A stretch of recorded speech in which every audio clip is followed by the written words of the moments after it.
اعوذ باللہ من الشیطان الرجیم بسم اللہ الرحمن الرحیم وانزلنا الیک الکتاب بالحق مصدقا لما بین یدیہ من الکتاب ومہیمنا علیہ فاحکم بینہم بما انزل اللہ ولا تتبع اہواءہم عما جاءک من الحق لکل جعلنا منکم شرعۃ ومنہاجا وَلَوْ شَاءَ اللَّهُ لَجَعَلَكُمْ أُمَّةً وَاحِدَةً وَلَكِنْ لِيَبْلُوَكُمْ فِي مَا آتَاكُمْ فَاسْتَبِقُوا الْخَيْرَاتِ إِلَى اللَّهِ مَرْجِعُكُمْ جَمِيعًا فَيُنَبِّئُكُمْ بِمَا كُنْتُمْ فِيهِ تَخْتَلِفُونَ۔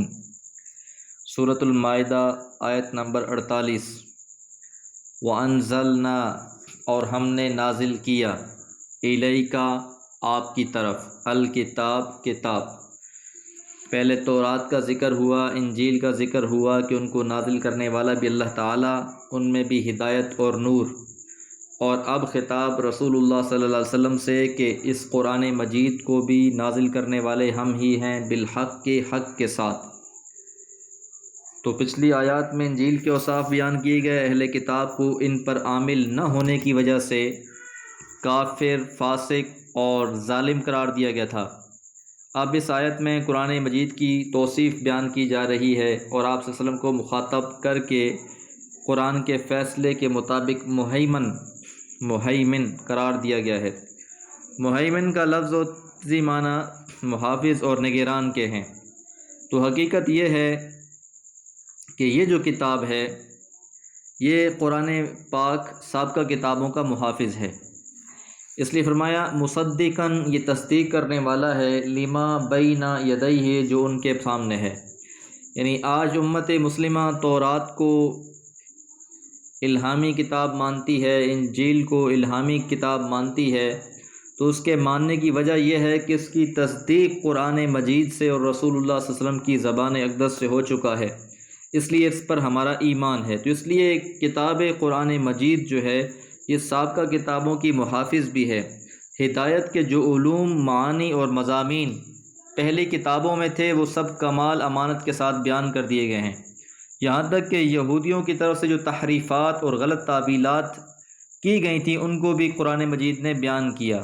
تورات اور انجیل کے ہر حکم کو قرآن کی کسوٹی پر پرکھ کر دیکھا جائے گا، صحیح اترنے کی صورت میں قبول کیا جائے گا اور جو صحیح نہیں اترے گا اسے قبول نہیں کیا جائے گا۔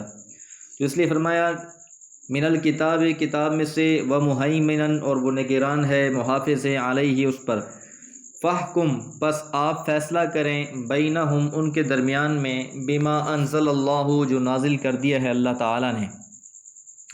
اس سے پہلے آیت نمبر 42 میں نبی کریم صلی اللہ علیہ وسلم کو اختیار دیا گیا تھا کہ آپ ان کے معاملات کے فیصلے کریں یا نہ کریں، آپ کی مرضی ہے، لیکن اب اس آیت میں یہ حکم دیا جا رہا ہے کہ ان کے آپس کے معاملات میں بھی قرآن کے مطابق فیصلے کیے جائیں۔ وَلَا تَتَّبِعْ، اور آپ اتباع نہ کریں، پیروی نہ کریں، اہواءہم، ان کی خواہشات کی، کہ وہ کیا چاہتے ہیں ان کی خواہش کے مطابق فیصلہ کیا جائے، بالکل نہیں، بلکہ جو اللہ کی طرف سے آپ پر نازل کر دیا گیا ہے اس کے مطابق اب آپ نے فیصلے کرنے ہیں۔ اما جاءک، جو کچھ آ گیا آپ کے پاس، من الحق کی، حق میں سے، لکل، ہر ایک کے لیے، جعلنا، ہم نے بنا دیا، منکم، تم میں سے، شرعۃ و منہاجا، راستہ اور طریقہ، وَلَوْ شَاءَ اللَّهُ، اور اگر اللہ تعالیٰ چاہتا، لَجَعَلَكُمْ، بنا دیتا، أُمَّةً وَاحِدَةً، تم کو ایک امت۔ یعنی اس کے مخاطبین تو سب کے سب ہی ہیں، یہود و نصارہ بھی اور مسلمان بھی، یعنی تمام انبیاء کا دین ایک ہے، مگر اپنے اپنے وقت میں ہر امت کی شریعت، احکام فرعیہ اور طریقے مختلف رہے ہیں۔ ہر بعد میں آنے والے نبی کی شریعت میں پہلی شریعت سے مختلف احکامات پائے جاتے ہیں۔ اب نبی آخر الزماں کی شریعت ہر لحاظ سے مکمل اور تا قیامت کے لیے ہے۔ ایک حدیث میں ہے کہ رسول اللہ صلی اللہ علیہ وسلم نے فرمایا، انبیاء عیلاتی بھائی ہیں اور ان کی مائیں مختلف ہیں اور ان کا دین ایک ہے، یعنی سب کا دین اور رسول تو ایک ہے، اختلاف جو بھی ہے وہ صرف فروعی معاملات کی حد تک ہے۔ اب آخری نبی کے بعد کسی نبی کے احکام اور مسائل پر عمل ہوگا، اور نہ اس امت کے کسی امام اور مجتہد کے قول، رائے یا فتوے کو قبول کیا جائے گا، یعنی اللہ کے رسول کے مقابلے میں اب کسی کی بات نہیں چلے گی۔ اور یہ جو تقسیم ہے اس کا مقصد کیا ہے؟ وَلَٰكِن لِيَبْلُوَكُمْ، لیکن وہ آزماتا ہے تم کو، فیما آتاکم، جو اس نے تم کو دیا ہے، جو شریعت، جو احکامات اللہ نے دے دیے ہیں اس میں تمہاری آزمائش ہے۔ فَاسْتَبِقُوا الْخَيْرَاتِ، بس تمہیں چاہیے کہ تم ان اختلافات کو بھلا کر اصل کام کیا ہے؟ فَاسْتَبِقُوا الْخَيْرَاتِ، نیکیوں میں جلدی کرو، اچھے کاموں میں سبقت کر جاؤ۔ اِلَى اللّٰہِ، اللہ کی طرف، مرجعکم، تم سب کا لوٹنا ہے، جمیعاً، سب کے سب، یعنی تم سب کے سب لوگوں نے لوٹ کر اللہ ہی کی طرف جانا ہے۔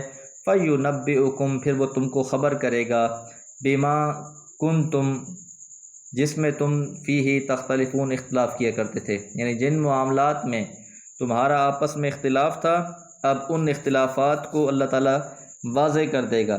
اگر اللہ تعالیٰ چاہتا تو تم سب کو جبراً ایک ہی امت بنا دیتا، مگر یہ اختلاف اس لیے ہے کہ وہ اللہ تعالیٰ تمہارا امتحان کرنا چاہتا ہے، تم اس عقل اور ان اختیارات کو کیسے استعمال کرتے ہو جو اس نے تمہیں دیے ہیں۔